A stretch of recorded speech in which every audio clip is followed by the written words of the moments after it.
Welcome to studio Telugu. ఈరోజు మనం ఉమ్మడి గుంటూరు జిల్లా, ప్రస్తుత పల్నాడు జిల్లాలోని నరసరావుపేట నియోజకవర్గంలో రాజకీయం ఎప్పుడు కూడా రసవత్తరంగా ఉంటుంది.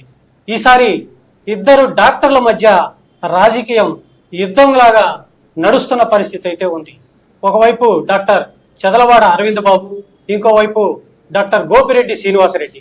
వీళ్ళిద్దరి మధ్య కూడా ఈసారి అధికార పార్టీ, ప్రతిపక్ష పార్టీల మధ్య రాజకీయం రణరంగంగా మారబోతుంది.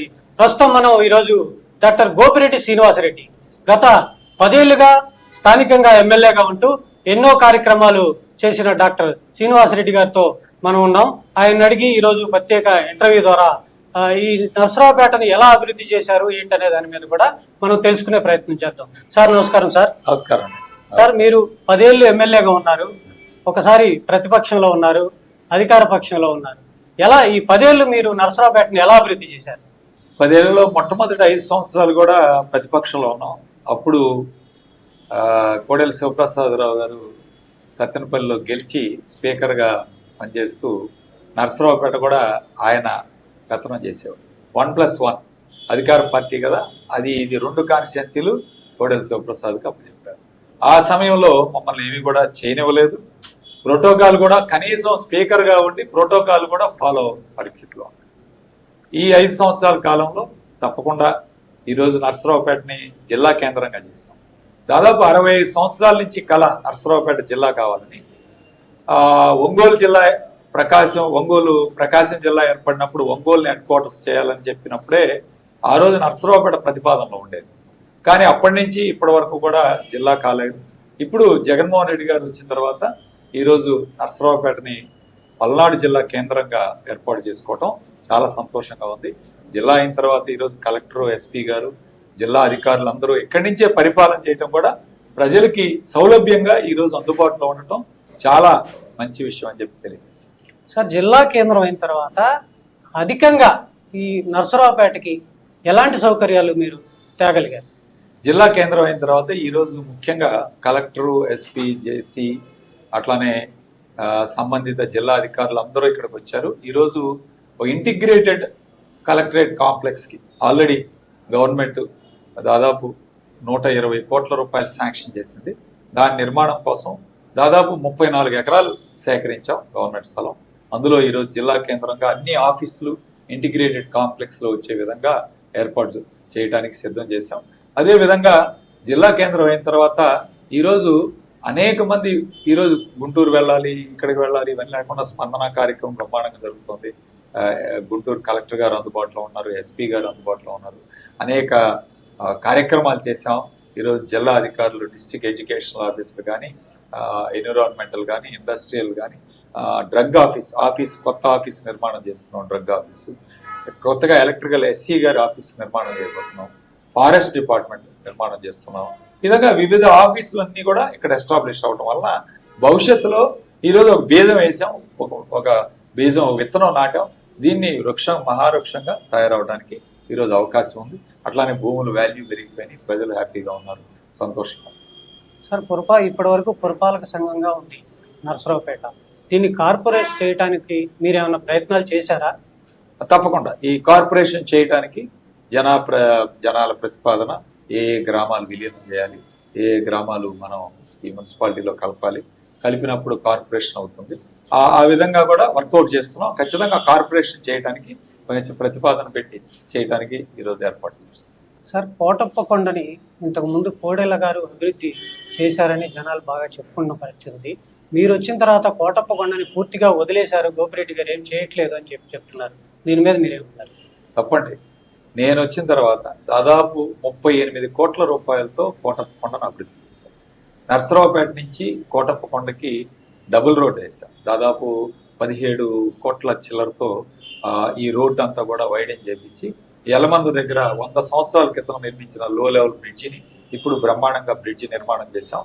ట్రాఫిక్ ఇబ్బంది లేకుండా ఈరోజు మంచి రోడ్డు వేసాం. అట్లానే కోటప్పకొండ నుంచి జేఎన్టీయూ మీదుగా నరసరావుపేట టౌన్కి కూడా ఇంకొక రోడ్డు కూడా వేసాం. దాదాపు 4.5 కోట్ల రూపాయలతో ఈ రోడ్డును అభివృద్ధి చేశాం. అందువల్లనే మొన్న 2 సార్లు తిరణాలు జరిగినప్పుడు కూడా లాస్ట్ ఇయర్ ఎక్కడ ట్రాఫిక్ జామ్ లేకుండా 1 వే ఏర్పాటు చేపించి వెహికల్స్ రావడానికి వెళ్ళటానికి ఏర్పాటు చేసాం. అలానే కొండ మీద కూడా ఏకశిల నంది విగ్రహం ఏర్పాటు చేసాం, మేధా దక్షిణామూర్తి విగ్రహం ఏర్పాటు చేసాం.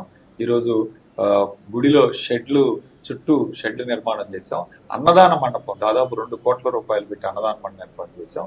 2 గెస్ట్ హౌస్లు దాదాపు దాతల సాయంతో 50 లక్షల రూపాయలతో 2 సూట్ రూములు నిర్మాణం చేసాం. అదేవిధంగా ఈరోజు ఇంటిగ్రేటెడ్ కాంప్లెక్స్, ఎమ్యూనిటీస్ కాంప్లెక్స్ దాదాపు 2.5 కోట్లు శాంక్షన్ చేపించి టెండర్ పిలిచి శంకుస్థాపన చేపించి ఆ పనులు కూడా ప్రారంభించాలి. అట్లానే పాత కోటయ్య స్వామి మెట్ల మార్గం ఏర్పాటు చేసాం. కొండ కింద రోడ్డు వైడనింగ్ చేసాం, అంతకుముందు లేదు. రోడ్డు వైడనింగ్ చేసి సెంట్రల్ డివైడర్ ఏర్పాటు చేపించి సెంట్రల్ లైటింగ్ ఏర్పాటు చేపించి కింద కూడా చాలా అభివృద్ధి చేసాం. ఇవాళ బ్రహ్మాండంగా ఉంది. అట్లానే ముఖద్వారాలు కూడా 2 ఏర్పాటు చేసాం. కోటప్పకొండ నర్సరావుపేట పోయేదారిలో ముఖద్వారం, పెట్లూరు వారిపాలెం దగ్గర మెయిన్ రోడ్లో ముఖద్వారం, అట్లానే శివ కుటుంబాన్ని కూడా ఏర్పాటు చేయబోతుంది. నిర్మాణం స్టార్ట్ అయింది. సో ఇవన్నీ కూడా కలిపి దాదాపు 38 కోట్ల రూపాయల వ్యయంతో కోటప్పకొండను అభివృద్ధి చేశాం. సెకండ్ ఘాట్ రోడ్డు కోసం ముఖ్యమంత్రి గారిని కోరాం. దానికి కూడా సర్వే అంతా జరిగింది. ఖచ్చితంగా దాన్ని కూడా వచ్చే 5 ఏళ్లలో నిర్మాణం ప్రారంభిస్తామని తెలియజేస్తాం. అక్కడ కూడా నిర్లక్ష్యం కోటప్పకొండను అభివృద్ధి చేస్తున్నాం. సార్, ఇప్పుడు జేఎన్టీయు ఇంజనీరింగ్ కాలేజీ వచ్చింది, కానీ నరసరావుపేట కేంద్రంగా ఉన్నప్పుడు మెడికల్ కాలేజీ దాని గురించి ఏమన్నా ఆలోచన చేశారా మీరు? ఎస్, జేఎన్టీయు కాలేజీ వచ్చిన తర్వాత కనీసం తెలుగుదేశం ప్రభుత్వం హయాంలో ఇది 2014 ఫిబ్రవరిలో కిరణ్ కుమార్ రెడ్డి గారు ముఖ్యమంత్రిగా ఉన్నప్పుడు శాంక్షన్ చేశారు. 14 నుంచి 19 వరకు కనీసం ఒక కాంపౌండ్ వాళ్ళు, ఒక బొచ్చ సిమెంట్ కూడా వేయలేదు తెలుగుదేశం. మేము వచ్చిన తర్వాత 2019 దాదాపు 160 కోట్ల రూపాయలతో ఈరోజు జేఎన్టీయు నిర్మాణం చేపించి క్యాంపస్ మొత్తం కూడా అక్కడికి మార్చేసాం, షిఫ్ట్ చేసాం. ప్రైవేట్ బిల్డింగ్స్లో, ప్రైవేట్ ల్యాబ్స్లో దాదాపు 7-8 సంవత్సరాల నుంచి విద్యార్థులు చదువుతుంటే వాళ్ళందరినీ అక్కడికి షిఫ్ట్ చేసి అక్కడ గవర్నమెంట్ డిగ్రీ కాలేజ్ తీసుకొచ్చారు. వాళ్ళకి గవర్నమెంట్ డిగ్రీ కాలేజ్ లేదు, ఇక్కడ గవర్నమెంట్ డిగ్రీ కాలేజ్ తీసుకొచ్చాం, కేంద్రీయ విద్యాలయం తీసుకొచ్చాం, వెటర్నరీ పాలిటెక్నిక్ కాలేజ్ తీసుకొచ్చాం. ఎడ్యుకేషన్ పరంగా 4 ఇన్స్టిట్యూషన్స్ ఈరోజు తీసుకొచ్చాం. మెడికల్ కాలేజీ కూడా ఈరోజు 200 పడకల హాస్పిటల్ ఉంది. మరో 57 కోట్ల రూపాయలతో మరో 200 పడకల హాస్పిటల్ శాంక్షన్ చేయించాం. సో 400 పడకల హాస్పిటల్ వచ్చిన తర్వాత ఖచ్చితంగా మెడికల్ కాలేజ్ ఏ క్షణానైనా తీసుకురావడానికి మనకు అవకాశం ఉంటుంది. తప్పకుండా ముఖ్యమంత్రి గారితో నేను పోరాటం చేసైనా ఖచ్చితంగా మెడికల్ కాలేజ్ సాధిస్తాను సార్. సార్, నరసరావుపేట ప్రధాన రహదారులు ఉన్నాయి, ట్రాఫిక్ బాగా విపరీతంగా ఉంది. ఆ మల్లమ్మ సెంటర్ కానీ సెంటర్లో బాగా ఉండేది. దాని రోడ్డు వైడింగ్ కానీ ఇంకో ఫ్లైఓవర్ కానీ మీరు ఏమైనా ప్రయత్నాలు చేస్తారు? నేను ఫ్లైఓవర్కి ఆల్రెడీ ముఖ్యమంత్రి గారిని అడిగాం, ప్రపోజల్స్ పెట్టాం. కాకపోతే ఈ వ్యాపారస్తులందరూ ఫ్లైఓవర్ వేస్తే అంతా కూడా క్లోజ్ అయిపోతుంది సార్. రోడ్డు వైండింగ్కే వాళ్ళందరూ విల్లింగ్గా ఉన్నారు. దాదాపు రోడ్డు వైండింగ్ అందరూ మీటింగ్ పెట్టుకున్నారు. కాకపోతే ఈ ఎలక్షన్ టైంలో కొంచెం ఎలక్షన్ అయిపోయిన తర్వాత ఖచ్చితంగా రోడ్డు వైండింగ్ చేస్తాం. డ్రైనేజీ వ్యవస్థ కూడా చాలా అధ్వానంగా ఉంది. వర్షం పడితే వాటర్ కూడా రోడ్ల మీదకి వచ్చే పరిస్థితి ఉంది. దీని గురించి మీరు గతంలో ఏమన్నా నిర్ణయం తీసుకున్నారా? కార్పొరేషన్ ద్వారా కానీ మున్సిపాలిటీ చాలా చోట్ల డ్రైనేజ్, అండర్ గ్రౌండ్ డ్రైనేజీ వేయించాం. అండర్ గ్రౌండ్ డ్రైనేజ్ అప్డేట్స్ పెట్టి చేస్తున్నాం. మెయిన్ డ్రైన్స్ కూడా చాలా వరకు నిర్మాణం చేసామండి. ఇంకా ఏదైనా సమస్యలు ఉంటే వాటిని కూడా పరిష్కారం చేసే విధంగా భవిష్యత్తులో తీసుకోవాలి. ఏ సార్, నరసరావుపేట ప్రజలు గోపిరెడ్డి వద్దు జగన్ ముద్దు అంటూ కూడా సీఎం క్యాంప్ ఆఫీసులో ధర్నా చేసిన పరిస్థితి కూడా ఉంది. ఏంటి, మీకు వ్యతిరేక పవనాలు ఏమన్నా నరసరావుపేటలో ఉన్నాయంటారా? ప్రజలు కాదు, వాళ్ళు మా పార్టీ వాళ్ళే కొంతమంది వెళ్ళి ఈ విధంగా సీఎం గారితో మాట్లాడితే సీఎం గారు అదేం లేదు, శ్రీనివాస్ రెడ్డి గారికి ఇస్తున్నాను టికెట్ అని చెప్పి చెప్పడం జరిగింది. వాళ్ళందరినీ కూడా మాట్లాడాం. సీఎం గారు సమక్షంలో కూర్చొని అందరం కూడా రాజీ చేసుకొని తిరిగి అందరం కలిపి ప్రెస్ మీట్ కూడా పెట్టాం. నిన్న ఒక 2-3 రోజుల క్రితం కార్యకర్తల సమావేశం కూడా నిర్వహించి అందరం ఈరోజు ఒకే దాటి మీద అందరం కలిసే ఈరోజు పనిచేస్తాం. అందరూ ఇప్పుడు కలిసి వస్తున్నారు. ఏం పర్లేదా మీకు? ఏం పర్వాలేదు, అందరూ కలిసాం. కార్యక్రమాలు కూడా వస్తాయి. మీకు ఎలా ఉంది సార్, ప్రచారం ఎలా ఉంది? ఇప్పుడు 3వసారి మీరు ఎమ్మెల్యేగా పోటీ చేయబోతున్నారు. గతం 2 సార్లు గెలిచారు. 3వసారి మీరు ప్రజల్లోకి వెళ్తుంటే ఇంకా ఏమైనా సమస్యలు ఎదురవుతున్నాయి? తప్పకుండా ఈ 3వసారి బ్రహ్మాండంగా ఉంది. ప్రధానంగా మేము అభివృద్ధి కార్యక్రమాలు కొన్ని చేసాం. ఇంకా ఏదన్నా ఉంటే చిన్న అభివృద్ధి కార్యక్రమాలు ఉన్నా చేస్తాం. ఏదన్నా సమస్యలు ఉన్నా వాటిని ముందుకు తీసుకెళ్తాం. బట్ ఈ 5 సంవత్సరాలు దాదాపు నర్సరావుపేటలో 2460 కోట్ల రూపాయలతో అటు అభివృద్ధి కార్యక్రమాలు కానీ ఇటు సంక్షేమ కార్యక్రమాలు కానీ జగన్మోహన్ రెడ్డి గారి ప్రభుత్వంలో జరిగింది. సంక్షేమం కానీ అభివృద్ధి కానీ 2460 కోట్ల రూపాయలు. ఈరోజు అభివృద్ధి విషయంలో కూడా ఎక్కడా రాజీ పడకుండా సచివాలయాల నిర్మాణం కానీ, ఆర్బీకేలు కానీ, హెల్త్ సెంటర్లు కానీ, అట్లానే జామియా మసీదు దాదాపు 2 కోట్ల రూపాయలతో నిర్మాణం చేస్తున్నాం. అట్లానే shopping complex, Anjuman shopping complex నిర్మాణం చేస్తున్నాం. అట్లానే మరి ఈరోజు మన ఎన్ఎస్పి కాలువలు కానీ, రోడ్స్ కానీ దాదాపు 60 కోట్లలో R&D డెవలప్ చేశాం. హాస్పిటల్స్ నాడు నేడు కింద హాస్పిటల్స్ డెవలప్ చేశాం. పిహెచ్సిలు డెవలప్ చేశాం. కొత్త పిహెచ్సి ఒకటి పౌడిపాడులో కొత్త పిహెచ్సి శాంక్షన్ చేయించాం. ఈ విధంగా అనేక అభివృద్ధి కార్యక్రమాలకి ఖచ్చితంగా ప్రారంభించాం. అవి కూడా పూర్తి చేస్తాం. ఇప్పుడు సాగర్ కాలువకు ప్రధానంగా ఇక్కడ కేంద్రం ఉంది. దీనికి చివరి భూముల వరకు నీళ్ళు అందట్లేదు అనేది మా ప్రాంతంలో ఉండవండి. నర్సరావుపేటలో అవి ఇంకా టెర్మినల్ కిందకి వెళ్ళాలి. పత్తిపాడు, పెదనందిపాడు అక్కడ ఉంటాయి. కానీ మాకు ఫస్ట్ వస్తుంది రైట్ బ్రాంచ్ కెనాల్ నుంచి ఫస్ట్ వచ్చేది నర్సరావుపేట నియోజకవర్గం, నగరికల్లు మండలం, సత్యనపల్లి. ఈ ఏరియాకి ప్రాబ్లం ఉంటుంది. చివరి భూమి కిందకి వెళ్తే ఇంకా కిందకి వెళ్తాం. చెల్లూరుపేట, పెదనందిపాడు, పత్తిపాడు అక్కడ ఉన్నాయి. ఇక్కడేం ప్రాబ్లం. సో మీ ప్రత్యర్థి కూడా డాక్టర్ 3 పార్టీలు కలిపి వస్తున్నాయి. బీజేపీ, జనసేన, తెలుగుదేశం. వైఎస్ఆర్సీపీ గోపిరెడ్డి శ్రీనివాసరెడ్డి, జగన్ తప్ప మిగతా వాళ్ళు లేరు. అక్కడ పవన్ కళ్యాణ్, మోడీ, చంద్రబాబు నాయుడు, అరవింద్ బాబు. ఎలా ఫీల్ అవుతున్నారు మీరు ఒక్కళ్ళు సింగిల్గా? ఏమి లేదండి. ఎన్ని పార్టీలు కలిసిన జగన్మోహన్ రెడ్డి గారి 5 సంవత్సరాల కాలంలో ప్రతి ఇంటికి సంక్షేమ పథకాలు, 85 కుటుంబాలకు ఈరోజు సంక్షేమ పథకాలు పంపించి నేను వార్డులో తిరుగుతూ ఉన్నాను, ప్రచారం చేస్తున్నాను. చాలామంది హ్యాపీగా ఉన్నారు, సంతోషం. మాకు అమ్మఒడి వస్తుంది, చేయూత వస్తుంది, మాకు ఇళ్ల పట్టాలు వచ్చినాయి, ఆసరా వచ్చింది, డ్వాక్రా వచ్చింది. సో ఈ విధంగా ప్రజలు ఆల్రెడీ సంతోషంగా అన్నీ వాళ్ళు అందే ఫలాలన్నీ అందే. ఈరోజు పెన్షన్లో 1వ తారీఖు రాగాలని ఇంటికి తీసుకొచ్చేసి ఇవన్నీ కూడా ప్రజలు సంతోషం. మన ప్రజలు ముఖ్యం. ఇక్కడ ఎన్ని పార్టీలు కలిసాయా, ఎంతమంది కలిసి వచ్చారా అనేది ముఖ్యం కాదు. ప్రజలు ముఖ్యం. ప్రజలు హ్యాపీగా ఉన్నారు జగన్మోహన్ రెడ్డి గారి పట్ల. అదే ఆయన చెప్తా ఉంటాడు, పైన దేవుడు కింద ప్రజలు నమ్ముతున్నాం. ఖచ్చితంగా ఈ సిద్ధాంతంలో వెళ్తున్నాం. వాళ్ళు ఎంతమంది కలిసినా ఈరోజు బీజేపీతో చంద్రబాబు నాయుడు 2014లో కలిశారు. ఏమన్నాడు, ప్రత్యేక హోదా ఇస్తాను నరేంద్ర మోడీ చెప్పాడు. వాళ్ళది విజయం సాధించిన ఆ రోజు గెలిచిన ప్రత్యేక హోదా ఇవ్వలేదు.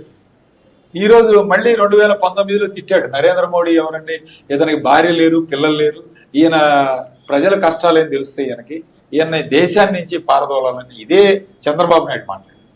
ఈరోజు మళ్ళీ ఏ ముఖం పెట్టుకొని సిగ్గు లేకుండా 2-3 కలిపి ఒక వేదిక మీదకి వచ్చి మాట్లాడతారండి. ప్రజలు తెలివికలవాళ్ళు. ప్రజలేమీ అమాయకులు కాదు. ప్రజలకు అన్నీ తెలుసు. ఇవాళ ఏ ముఖం పెట్టుకొని నువ్వు మళ్ళీ నరేంద్ర మోడీ దేశానికి సంక్షేమ సారథి అని చెప్పి ప్రకటన చేస్తే ప్రజలు నమ్ముతారు అనుకుంటారా? నమ్మరు. ప్రజలకి తెలుసు. అంటే ఒకసారి ఓకే అన్నావు, ఒకసారి తిట్టావు, ఈయన ఉగ్రవాది అన్నావు, మూడోసారి కలిస్తే అంటే ఎప్పటికప్పుడు రంగులు మారుస్తూ విశ్వసనీయత లేకుండా, విధేయత లేకుండా, తనకి ఇష్టం వచ్చినట్టు తన అవసరాన్ని బట్టి ఈరోజు కేసులు ఉన్నాయి. కేసుల కోసం పోయి నరేంద్ర మోడీ కాళ్ళ. సో ఈ విధంగా జనసేన ఉంది. జనసేన ఏదో చేస్తాడు పవన్ కళ్యాణ్ అని జనసేన పాపం వాళ్ళందరూ క్యాండిడేట్లే తిడుతున్నారు. ఇవాళ మాకు సీట్లు ఇస్తానని ఇంతమందిని మోసం చేశారు. వాళ్ళందరూ ఎందుకు చేస్తారంటే, నిన్న ఒక ఆయన పితాని బాలకృష్ణ జాయిన్ అయ్యాడు, మొన్న స్వాములు గారు రిజైన్ చేశాడు. జనసేన పార్టీ పరిస్థితి ఏం బాగాలేదు. ఈరోజు గోదావరి జిల్లాలో కూడా వీళ్ళు అనుకున్న స్థాయిలో ఏం లేదు ఎక్కడ. సో ఖచ్చితంగా చెప్తా ఉన్నాను, ఎవరు ఎంతమంది కలిసి వచ్చినా సరే జగన్మోహన్ రెడ్డి గారు పని చేశాడు, ప్రతి కుటుంబానికి న్యాయం చేశాడు. కాబట్టే ఒక ధైర్యంగా ఒక ముఖ్యమంత్రి అడుగుతున్నాడు, మీ కుటుంబానికి మేలు జరిగితేనే ఓటేయండి అన్న ఏకైక ముఖ్యమంత్రి జగన్మోహన్ రెడ్డి. ఖచ్చితంగా ప్రజలు విశ్వసిస్తారు. ఆయన ఏదైనా రేపు మేనిఫెస్టోలో పెట్టి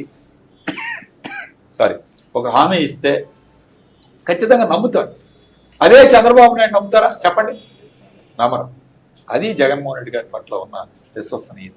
మీ ప్రత్యర్థి సార్ మీరు చెప్తున్నారు, ఆయన గోపిరెడ్డి శ్రీనివాసరెడ్డి రేషన్ మాఫియా, గుట్కా మాఫియాని పెంచి పోషిస్తున్నారు.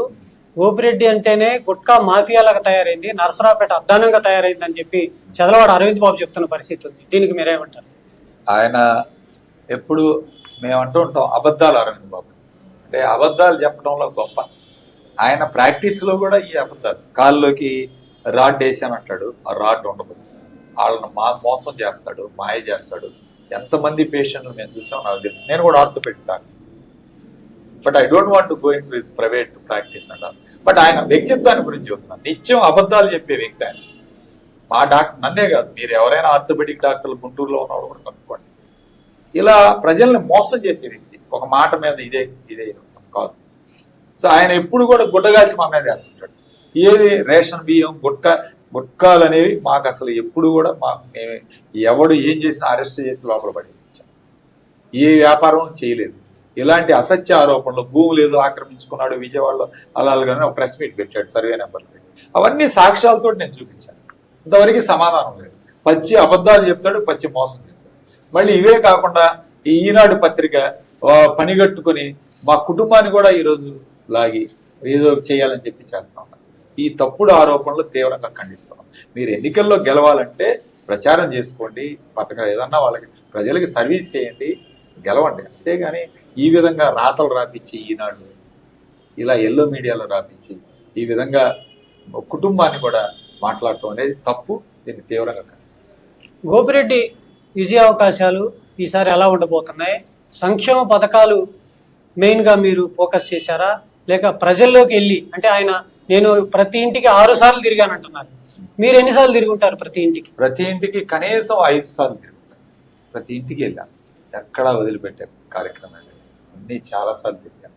నేను ప్రజల్లో నిత్యం ఉంటాను, అందుబాటులో ఉంటాను. 24 గంటలు ఇక్కడే ప్రజల్లో నిత్యం మమేకమై ప్రజలతోనే ఉంటాను. నేను ఇల్లు కూడా నాకు పైనే. సో ఎక్కడ పోయేది ఏమి లేదు. ప్రజలతో మీకు ఖచ్చితంగా గెలుస్తాం. విజయ అవకాశాలు ఖచ్చితంగా ఉన్నాయి. ఆయన ఎన్ని చేసినా ఎన్ని పెట్టినా నర్సరావుపేట ఏ సర్వేలో అయినా చూడండి, నర్సరావుపేట ఖచ్చితంగా వైఎస్ఆర్ పార్టీ గెలుస్తుంది. ఎందుకు సార్ ఇంతసేపు లాస్ట్ మినిట్ వరకు మీ సీటు ఎందుకు ఆపారంటారు జగన్ గారు? ఎవరీ ప్రకటించలేదు. ఆపేది ఏం లేదు. మార్పులు చేసిన వరకే ప్రకటించారు. ముందు మార్పులు చేయనివన్నీ ఒకేసారి ప్రకటించారు. అందుకని మాకెప్పుడు నమ్మకం, ఆయన ఎప్పుడు మా మీద విశ్వాసం.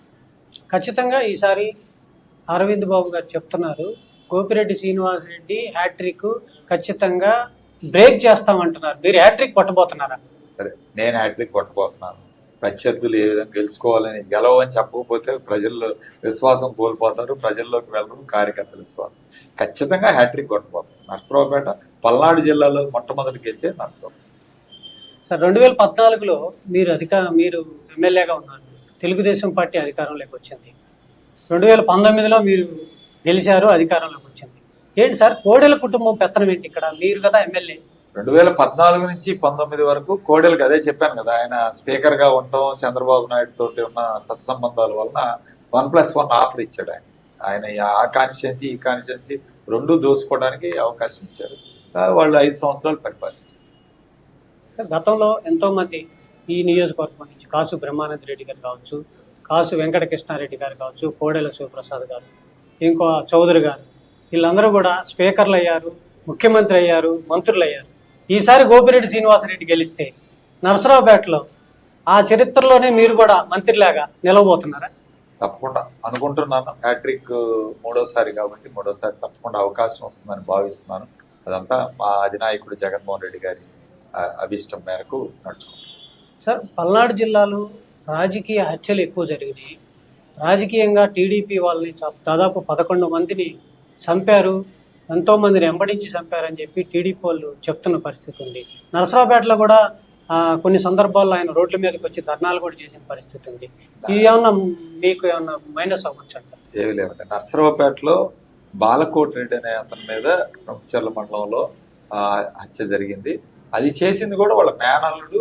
అతను కూడా తెలుగుదేశం పార్టీ, పొంగి వెంకటేశ్వర అని అతను తెలుగుదేశం పార్టీ అతను కూడా. సో అతను చేశాడు, అతనే లొంగిపోయాడు, అతనే చెప్పాడు. వాళ్ళ భార్య కూడా స్టేట్మెంట్ ఇచ్చింది, ఇందులో ఎవరి ప్రమేయం లేదని ఇచ్చింది. ఈయన ఏదో గుడ్డగాల్చి మా మీద వేసే కార్యక్రమం. జనరల్గా ప్రతిపక్షం ఉంటే ఆ అధికార పక్షం మీదనే వేసేది ఇదంతా. సో అధికార పక్షం మా మీద ఆరోపణలు చేశారు తప్ప నాకు అటువంటి వ్యక్తిత్వం కాదు, నా మనస్తత్వం దాన్ని ప్రోత్సహించేది కాదు. నేను ప్రజలకు తెలుసు. సార్, ఖచ్చితంగా ఈసారి మీరు హ్యాట్రిక్ కొట్టబోతున్నారు? తప్పకుండా హ్యాట్రిక్ కొట్టబోతున్నాను, అనుమానమే లేదు. ఖచ్చితంగా గెలిచి మళ్ళీ అసెంబ్లీకి. నమస్కారం సార్. Thank you. అది ఈరోజు ఎమ్మెల్యే గోపిరెడ్డి శ్రీనివాసరెడ్డి ప్రత్యేక ఇంటర్వ్యూ. ఖచ్చితంగా హ్యాట్రిక్ కొట్టబోతున్నాను నరసరావుపేటలో. సంక్షేమ పథకాలు ప్రజల మధ్యన ఉండే డాక్టర్గా నేను మంచి పేరుంది, ప్రజల మధ్యనే ఉంటాను. ఎమ్మెల్యే అయినా, గతంలో ప్రతిపక్షంలో ఉన్నా, ఇప్పుడు అధికార పక్షంలో ఉన్నా, ఎమ్మెల్యేగా ప్రజల మధ్యనే ఉంటాను, ఖచ్చితంగా హ్యాట్రిక్ కొట్టి చూపిస్తాను, ప్రతిపక్షాలకు బుద్ధి చెప్తానంటూ కూడా గోపిరెడ్డి శ్రీనివాసరెడ్డి చెప్తున్న పరిస్థితి అయితే ఉంది.